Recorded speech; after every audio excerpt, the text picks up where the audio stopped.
8 дугаар сарын эхэнд бол боловсрол соёл шинжилгээ ухааны яам хичээл сургууль эхлэхтэй холбоотой шийдвэр гаргасан.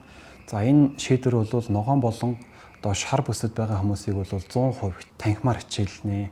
Харин улбар шар болон улаан голомтлон тархсан хүн амын дунд нийтээрээ нэлээд өргөн тархсан энэ байгаа нөхцөлд бол 2 ээлжээр хичээлэх юм а гэсэн ийм шийдвэр гаргасан. За ингээд 2 ээлжээр хичээлэхдээ бол өдөр ээлжиж хичээлэхгүй 7-7 хоногор ээлжиж хичээлнэ гэсэн ийм шийдвэр гаргасан.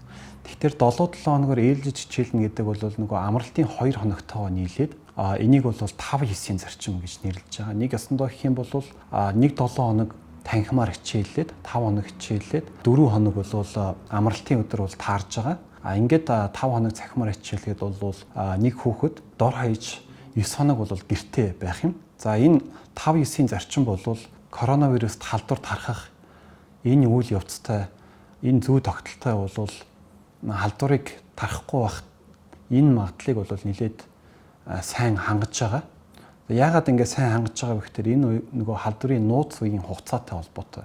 Нууц үеийн хугацаа гэдэг нь болохоор хүн халдвар авсан тохиолдолд эхний 5 хоногтой бол халдвар ямар нэгэн шинж тэмдэг илэрдэггүй.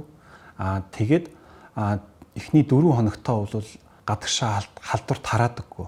За ингээд бодоод үзэхдээ бол дунд сургуулийн нэг сурагч нэгд өдөр ингээд халдвар авлаа гэж бодоход нэгд, хоёрт, гуравт, дөрөвт ингээд 5 дахь хоног хүртэл бол халдвар тараахгүй ингэж явж хагаад хагасаа өдрөөс бол амарчин. Ингэхдээ бол сургууль дээр халдвар бол тараахгүй.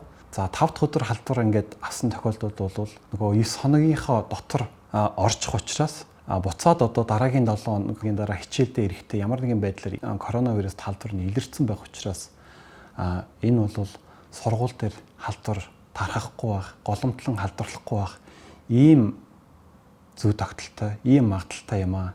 Энэ бол яг 100% бол сургууль дээр халдвар тарахгүй гэсэн үг биш.